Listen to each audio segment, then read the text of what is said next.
नमस्कार, आप सभी का स्वागत है यूट्यूब चैनल कुमार फाइनेंस पर। इस वीडियो में हम बात करेंगे स्मॉल कैप से बिलोंग करने वाली कंपनी एमटार टेक्नोलॉजी लिमिटेड के बारे में, जिसका आईपीओ मार्च 2021 में स्टॉक मार्केट में लिस्ट हुआ था। एमटार टेक्नोलॉजी लिमिटेड का आईपीओ जब स्टॉक मार्केट में लिस्ट हुआ था, न सिर्फ वहां पर एक प्रीमियम गेन देखने को मिला था, बल्कि लिस्टिंग के कुछ महीनों तक लगातार इसमें एक अपट्रेंड बना रहा, जिसकी वजह से इसने करीब 2563-64 रुपए के आसपास हाई बनाया। और चाहे इसके आईपीओ होल्डर हो या आईपीओ लिस्टिंग होने के बाद इस शेयर के बायर हो, उनको एक बहुत अच्छा और स्ट्रॉन्ग रिटर्न दिया। लेकिन जैसे ही इसने 2563-64 रुपए का हाई बनाया और बहुत ज़्यादा ओवर वैल्यूड हुआ, उसके बाद से लगातार इसमें नेगेटिव ट्रेंड बना रहा और पिछले एक साल में इसने अपने इन्वेस्टर्स को करीब 30% के आसपास नेगेटिव रिटर्न दिया है, जिसकी वजह से चार्ट पैटर्न पर भी ये share most of the time या तो बियरिश पैटर्न या साइडवेज मूवमेंट बनाता रहा। दोस्तों, ये कंपनी 1970 में इनकॉर्पोरेट हुई थी और अगर हम इसके बिजनेस सेगमेंट के बारे में बात करें, ये मशीन इक्विपमेंट असेंबलीज, सब assemblies, spare parts for energy, nuclear, space, aerospace, defence और अदर इंजीनियरिंग इंडस्ट्रीज के लिए मैन्युफैक्चरिंग और सप्लाई करती है। क्योंकि इस कंपनी के बिजनेस मैन्युफैक्चरिंग का है और इसके प्रोडक्ट का भी यूटिलाइजेशन मैक्सिमम आपको डिफेंस सेक्टर में ही होता हुआ दिखेगा। और जिस तरह से डिफेंस सेक्टर को लेकर इंडियन गवर्नमेंट सीरियस नजर आ रही है, ताकि इस सेगमेंट में न सिर्फ भारत आत्मनिर्भर बन सके, बल्कि इस इंडस्ट्री से बिलोंग करने वाली जितनी भी मैन्युफैक्चरिंग कंपनीज हैं, वो अपने प्रोडक्ट का रेंज इतना ज्यादा बढ़ा ले, इंडिया अपनी जरूरतों को पूरा करते हुए विदेशों में भी एक्सपोर्ट करे। तो क्या एमटार टेक्नोलॉजी लिमिटेड जैसे कंपनीज को भी इससे बेनिफिट मिलने वाला है? आने वाला फ्यूचर चाहे इस इंडस्ट्री का हो या इस कंपनी का हो, कैसा रह सकता है? प्रेजेंट टाइम में इस कंपनी और शेयर का फंडामेंटल और टेक्निकल डेटा कैसा नजर आ रहा है, और इसके फ्यूचर आउटलुक को समझते हुए क्या इस शेयर को करेंट मार्केट प्राइस पर बाई किया जा सकता है,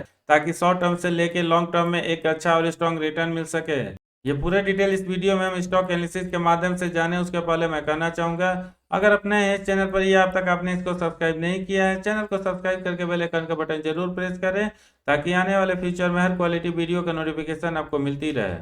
दोस्तों, सबसे पहले इस कंपनी के फंडामेंटल को समझने के लिए अगर हम इसके बिजनेस या रेवेन्यू सेगमेंट के बारे में बात करें, ये कंपनी जिस प्रोडक्ट का मैन्युफैक्चरिंग और सेल करती है, उसमें 14% रेवेन्यू इसको न्यूक्लियर सेगमेंट से आता है,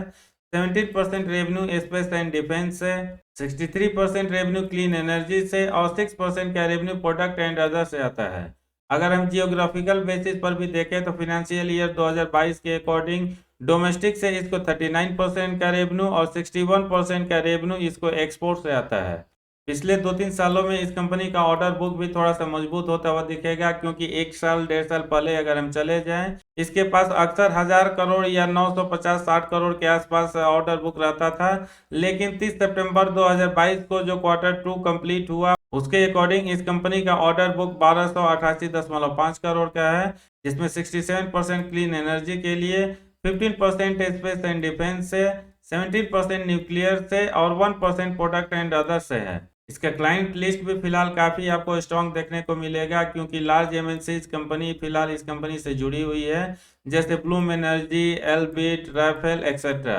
प्रेजेंट टाइम में इस कंपनी के साथ कुछ गवर्नमेंट डिपार्टमेंट्स भी जुड़ा हुआ है, जैसे ISRO, defence research and development organisation और Indira Gandhi centre for atomic research. इन लार्ज एमएनसीज कंपनीज के अलावा कुछ इंडियन कंपनीज भी है जो एमटार टेक्नोलॉजी लिमिटेड की क्लाइंट है, जिसमें एचएएल, भेल, भारत डायनामिक्स प्रमुख कंपनीज हैं।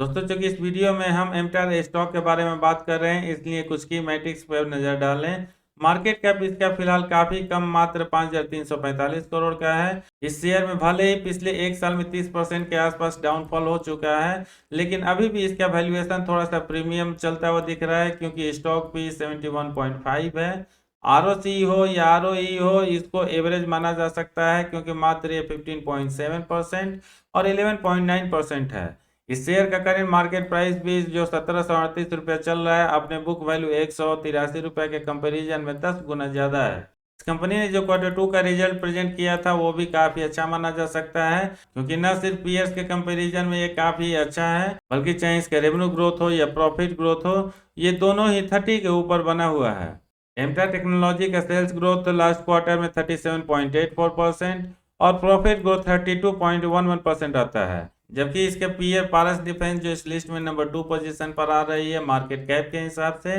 उसका सेल्स ग्रोथ 4.80% और प्रॉफिट ग्रोथ भी मात्र 6.49% रहता है। इस कंपनी के annual profit and loss statement पर नजर डालें तो मार्च 2012 से लेकर मार्च 2022 के बीच में बहुत ज्यादा ग्रोथ आता हुआ तो नहीं दिख रहा है, क्योंकि इस पीरियड में इसका सेल्स मात्र 100 करोड़ से बढ़ के 322 करोड़ तक पहुंचता है। लेकिन अगर हम मार्च 2016-17 से कंपेयर करके देखें तो यहाँ पर अच्छा खासा ग्रोथ बनता हुआ दिखेगा और मात्र पिछले 6-7 सालों में ही आपको करीब 4 गुना के आसपास ग्रोथ नजर आएगा, क्योंकि इसका सेल्स इस पीरियड में 81 करोड़ से बढ़ के 322 और 394 करोड़ तक जा पहुंचा है। ऑपरेटिंग प्रॉफिट इस पीरियड में 11 करोड़ से बढ़ के 94 और 111 करोड़ तक पहुंचता है और ओपीएम परसेंटेज 13% और नेगेटिव 12% से बढ़ के 29% और 28% के रेंज में आ चुका है। इस कंपनी के पिछले कुछ सालों का परफॉर्मेंस अगर हम परसेंटेज वाइज देखें तो कंपाउंडेड सेल्स ग्रोथ पिछले 10 साल में 12%, 5 साल 3 साल में 26% और 21% रहता है और सबसे स्ट्रॉन्ग पिछले 1 साल में 46% होता है। Compounded profit growth most of the time अपने सेल्स ग्रोथ को बीट करता हुआ नजर आएगा, क्योंकि पिछले 10 साल में 36%, 5 साल में 43%, पिछले 3 साल में 16% और पिछले 1 साल में 37% रहता है। रिटर्न ऑन इक्विटी जरूर इस कंपनी के पिछले 10 साल के परफॉर्मेंस के कंपैरिजन में 5 साल का परफॉर्मेंस अच्छा रहता है, क्योंकि ये 6% से बढ़ के 12% होता है। लेकिन चूंकि यहाँ पर बहुत अच्छा ग्रोथ आता हुआ नहीं दिख रहा है और पिछले 3 साल का डेटा हो या 1 साल का डेटा हो, लगातार ये 12% से लेकर 13% के रेंज में बना हुआ है, इसलिए प्रेजेंट टाइम में हम इसको एवरेज मान सकते हैं। अगर हम इसके बैलेंस शीट पर नजर डालें तो मार्केट कैप के हिसाब से इसको ठीक ठाक माना जा सकता है, क्योंकि करंट टाइम में रिजर्व इस कंपनी के पास 531 करोड़ का और कर्ज इसके ऊपर 134 करोड़ का है।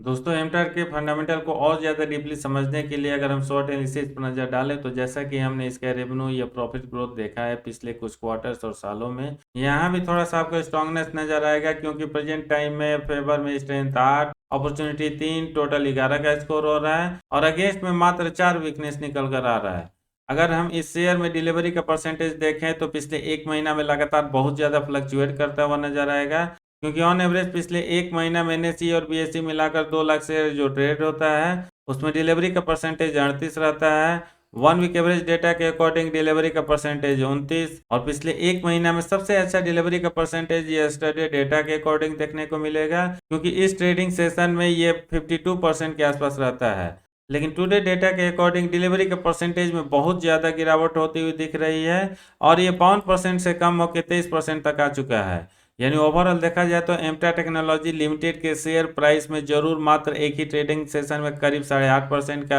हाइक आता हुआ दिखा, लेकिन इसमें डिलीवरी का परसेंटेज काफ़ी कमज़ोर है। बावजूद इसके इस शेयर का ट्रेडिंग क्वांटिटी पिछले 1 महीने में सबसे ज़्यादा 13 लाख रहता है, क्योंकि ऑन एवरेज देखा जाए तो चाहे 1 महीना का डेटा हो या 1 सप्ताह का डेटा हो, ये 2 लाख से लेकर 3 लाख के रेंज में रहता है। दोस्तों, इस शेयर के इन्वेस्टमेंट चेकलिस्ट पर नजर डालें तो इंट्रिंसिक वैल्यू रेट जो में है, क्योंकि जैसा कि हमने देखा न सिर्फ इसका प्राइस अपने बुक वैल्यू के कंपैरिजन में काफ़ी ज़्यादा है, बल्कि वैल्यूएशन भी इसका काफ़ी हाई है। ROE versus FD rate, entry point, no red flag green zone में है। डिविडेंड रिटर्न्स इनसफिशिएंट डेटा की वजह से ग्रे जोन में है।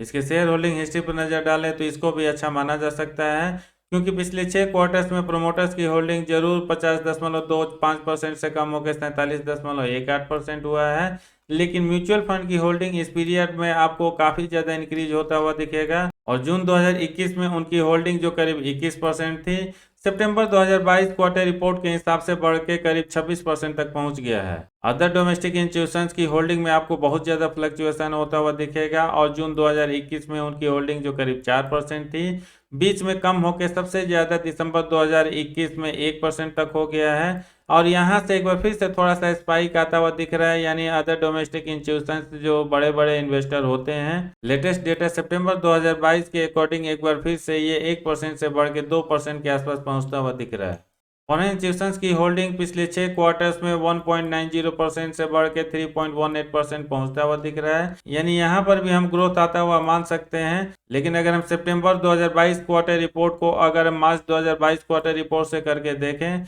उनकी होल्डिंग ऑलमोस्ट 50% के आसपास कम होती हुई दिख रही है, क्योंकि ये 6.19% से कम होकर 3% के आसपास हो गया है। रिटेल एंड अदर्स की होल्डिंग के बारे में बात करें तो उनकी होल्डिंग पिछले 6 क्वार्टर्स में 1% के आसपास कम होता हुआ दिख रहा है और ये 23% से कम होकर 21.89% तक पहुंचा है। दोस्तों इस कंपनी और शेयर को लेकर जो फोरकास्ट किया गया है, मात्र 4 ही एनालिस्ट ने अपना ओपिनियन शेयर किया है और चारों का ऐसा मानना है, चाहे इस कंपनी का रेवेन्यू ग्रोथ हो, प्रॉफिट ग्रोथ हो या अर्निंग पर शेयर ग्रोथ हो, आने वाले 1 साल में स्ट्रांग रहने वाला है। सबसे पहले अगर हम इस शेयर को लेकर जो फोरकास्ट किया गया है नवंबर 2022 तक के लिए, इस पर नज़र डालें, मीडियन साइड में करीब 36% के आसपास ग्रोथ आता हुआ दिख सकता है और ये शेयर जो फिलहाल 1737-38 रुपया पर चल रहा है, यहाँ से 2185 से लेकर 2200 रुपये के आसपास पहुँच सकता है। रेवेन्यू फोरकास्ट जो एनालिस्ट द्वारा किया जा रहा है नवंबर 2022 तक के लिए, यहाँ भी करीब 59% के आसपास ग्रोथ हो सकता है और ये 330.76 से बढ़ के 525.31 तक हो सकता है। अर्निंग पर शेयर फोरकास्ट भी काफ़ी ज़्यादा अच्छा नज़र आ रहा है, क्योंकि नवंबर 2022 तक के लिए जो एनालिस्ट ने अपना ओपिनियन शेयर किया है, उनके अकॉर्डिंग मीडियन साइड में करीब 69% के आसपास ग्रोथ आ सकता है। दोस्तों ये तो रहा है एमटा टेक्नोलॉजी लिमिटेड का एक छोटा सा फंडामेंटल, जिसमें हमने देखा पास्ट में इसने कैसा परफॉर्मेंस दिया है और फ्यूचर को लेकर क्या फोरकास्ट किया जा रहा है एनालिस्ट द्वारा।